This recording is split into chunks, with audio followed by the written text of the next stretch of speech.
அனைவருக்கும் வணக்கம். நாம் இந்த வீடியோவில் 3 கிரகங்களினுடைய பெயர்ச்சிக்கு பின் ரிஷப ராசிக்காரருடைய வாழ்க்கை எப்படி இருக்கும் என்று பார்ப்போம். இப்பொழுது திருக்கணித பஞ்சாங்கம் படி சனி பெயர்ச்சி, குரு பெயர்ச்சி, ராகு கேது பெயர்ச்சி என அனைத்து பெயர்ச்சியும் ஆகிவிட்டது. சனி பகவானானவர் உங்களுடைய ராசிக்கு 11ஆம் இடத்திலும், குரு பகவானானவர் உங்களுடைய ராசிக்கு 2ஆம் இடத்திலும், கேது பகவான் ராசிக்கு 4ஆம் இடத்திலும், ராகு பகவான் ராசிக்கு 10ஆம் இடத்திலும் இருக்கிறார். இந்த 2025ஆம் ஆண்டு ரிஷப ராசிக்காரர்களுக்கு ஒரு அற்புதமான ஆண்டாகவே அமையப் போகிறது. ரிஷப ராசியினுடைய நாயகன் சுக்கிர பகவான், கலைகளுக்கெல்லாம் அதிபதியானவர். ஆடம்பரமான வாழ்க்கை, சொகுசு பங்களா, மன வாழ்க்கை ஆகிய அனைத்தையும் தரக்கூடிய கிரகம் சுக்கிர பகவான். இந்த சுக்கிரனினுடைய அம்சத்தில் பிறந்த உங்களுக்கு இந்த ஆண்டு மிகவும் அற்புதமாகவே அனைத்து பலன்களும் நடக்கப் போகிறது. குறிப்பாக சொன்னால் சனி பகவான் லாபஸ்தானம்னு சொல்லக்கூடிய 11ஆம் இடத்துல இருக்காரு. இது ஒரு மிகவும் விசேஷமான அமைப்பு. 11ஆம் இடத்துல பொதுவாக எந்த கிரகங்கள் அமர்ந்தாலும் அந்த கிரகங்கள் முழுக்க நன்மையான பலன்களை வழங்கும்.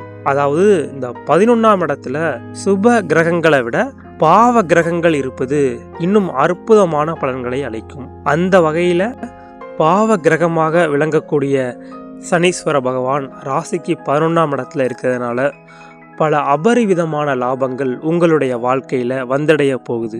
சனி பகவான் ஒரு முழுமையான நீதிமான், சரியான முறையில தீர்ப்பை வழங்கக்கூடிய கிரகம்.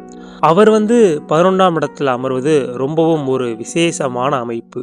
பூர்வ ஜென்மத்தில் நீங்கள் செஞ்ச பாவ புண்ணியங்களுக்கு ஏற்ப இப்பொழுது சனீஸ்வர பகவான் உங்களுக்கு கர்ம பலன்களை வழங்குவார். 2025ஆம் ஆண்டில் ஒரு சிலர் மிகப்பெரிய கோடீஸ்வர யோகத்தை அடைவீங்க.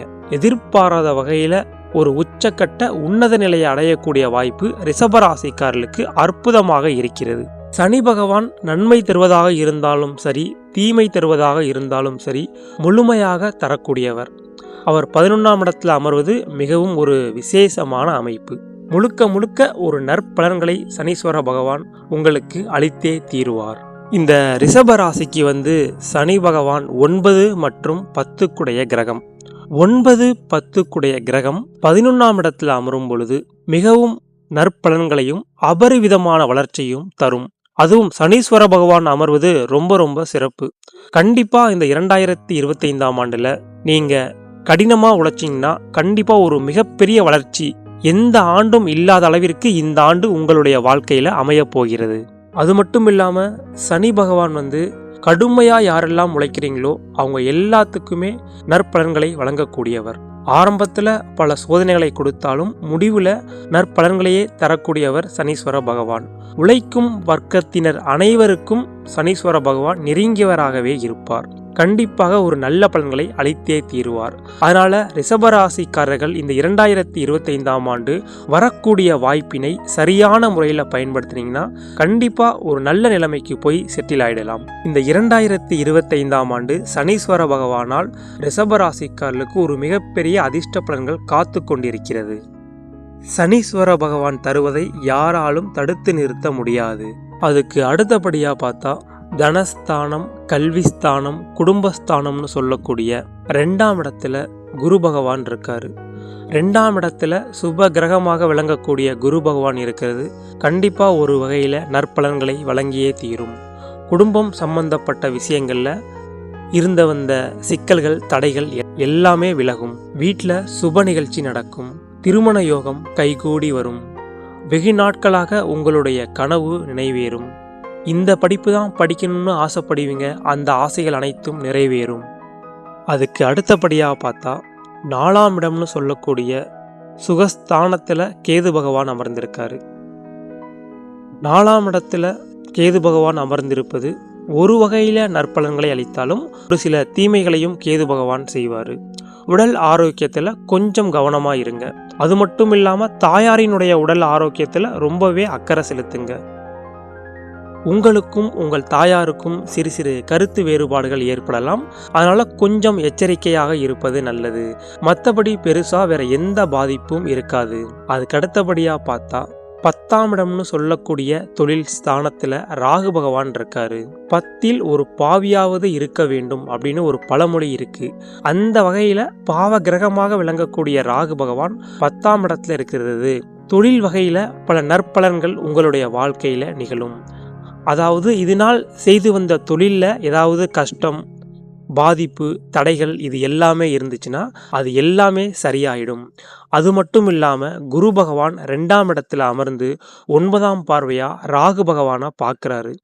தொழில் ஸ்தானத்துல குரு பகவானினுடைய பார்வை படும் பொழுது தொழில்ல இருந்து வந்த சிக்கல்கள் அனைத்தும் தீரும். தொழில் நல்லபடியாக அமையும். இந்த தொழில் செய்யறவங்களா இருந்தாலும் சரி, அந்த தொழில் ரொம்ப ரொம்ப நல்ல நிலைமைக்கு வரும்.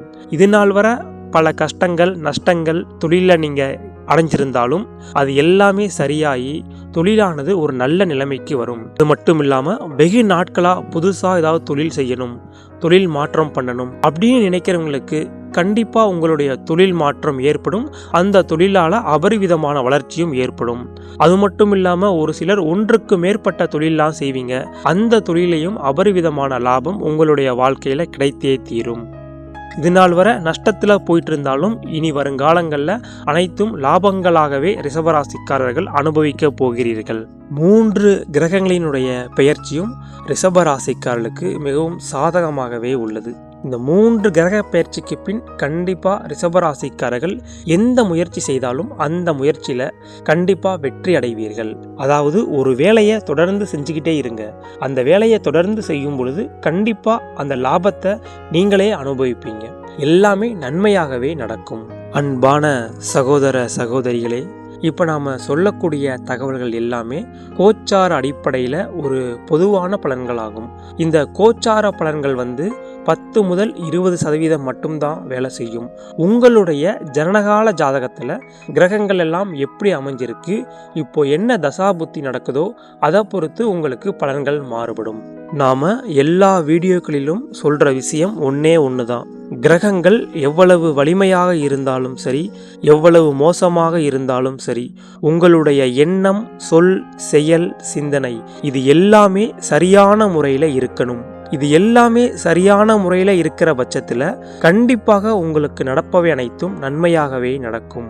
மேலும் இந்த 2025ஆம் ஆண்டில் 3 கிரகங்களினுடைய பெயர்ச்சிக்கு பின் ரிஷபராசிக்காருடைய வாழ்க்கை வளமாகவும் செல்வ செழிப்பாகவும் இருக்க எல்லாம் வல்ல இறைவனை பிரார்த்திக்கிறேன். நன்றி.